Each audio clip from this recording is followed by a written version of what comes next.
ओम नमो नारायण। मनुष्य का स्वभाव ही है आनंद में रहना, प्रसन्न रहना और मस्ती में रहना। अब वह आनंद की खोज पूरे विश्व में करता है। एक उदाहरण मैं आपको देता हूँ। मनुष्य जब माता के गर्भ से जन्म लेता है तो जन्म लेने के पश्चात नर्स उसके नाड़ को काटती है, जो माता से उसका संबंध होता है, क्योंकि जब वह गर्भ में रहता है उस नाड़ से ही वह अपना पूरा भोजन और शारीरिक आवश्यकताएं जो हैं वो पूरी करता है। ईश्वर ने ऐसा बताया है और परम आनंद में रहता है। देववाणी है, संस्कृत होती है और संस्कृत में ही देवी देवता प्राय बात करते हैं। ऐसा शास्त्रों में भी लिखा है और ऐसा मैंने सुना भी है।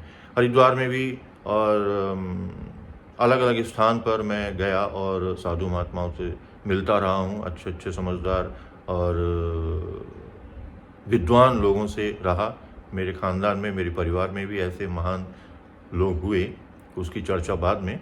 किंतु मैंने देखा कि मनुष्य जब जन्म लेता है तो छोटा बालक, शिशु, इन्फेंट जन्म लेते ही वो रोता है, ऐसा कि संसार के लोग मानते हैं।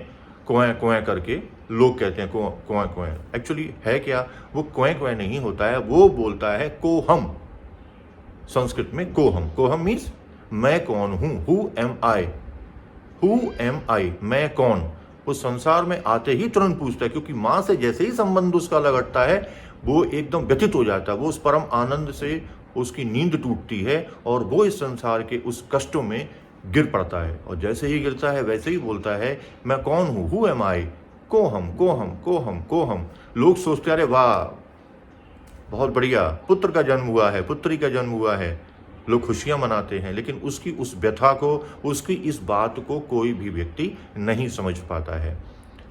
कोई सिद्ध, कोई परमात्मा, ऐसा परमात्मा के नज़दीक व्यक्ति ही उस बात को समझता है और समझकर उसके मंत्र कान में फूंकता है कि शिवोहम, who am I am that, शिवोहम शिवोहम, कि मैं शिव हूँ, तू शिव है और कुछ नहीं, उसी का अंश है। वो जन्म तो ले लेता है, अब बड़ा होता है तो वह उस आनंद की खोज में रहता है, क्योंकि आत्मा का स्वभाव ही है परम आनंद में रहना। हम परमात्मा की ही तो संतान हैं, तो हम उस आनंद की खोज में रहते हैं। स्त्री पुरुष में खोजती है, पुरुष स्त्री में खोजता है, लेकिन वह मिलता नहीं। क्यों? क्योंकि प्रेम ही है, स्नेह है ही नहीं किसी में, और स्नेह बहुत कम लोगों में पाया जाता है। अन्यथा लोग इसी खोज में लगे रहते हैं और अपनी नंबर बढ़ाते रहते हैं, खोजते रहते हैं, उन्हें मिलता कुछ नहीं है। तो इस संसार में जो स्वभाव है मनुष्य का, वह है आनंद में रहना।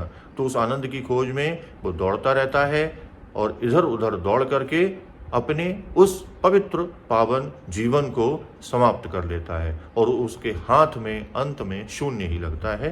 तो इसीलिए मेरा ये मानना है कि हम सदगुरु को प्राप्त करें, उनका मंत्र प्राप्त करें, स्थिरता लाएं। आज के समय में मैं लोगों में स्थिरता नहीं देखता, क्योंकि उनको एक के बाद फिर दूसरा, दूसरे के बाद फिर तीसरा कुछ ऐसा रूटीन में रखना होता है अपने जीवन में साथ में, और वह संतुष्ट किसी से नहीं होते हैं। तो इसीलिए जो आनंदमय स्वभाव, यही कारण है। जब तक हम स्थिर नहीं होंगे, जब तक हम उस मंत्र का जाप नहीं करेंगे, हम उस परमात्मा से मेल नहीं कर पाते हैं। तो उसके लिए हमें कोई सद्पुरुष चाहिए, कोई वह व्यक्ति जो ईश्वर के नज़दीक हो, जिसने ईश्वर को पा लिया हो। ईश्वर में पाने का मतलब ये नहीं है कि उसके सर पे सींग निकल आएंगे या वो हवा में उड़ने लगेगा, साधारण बात रहेगी, लेकिन उसका प्रभाव आपके मन और बुद्धि पर अवश्य पड़ेगा।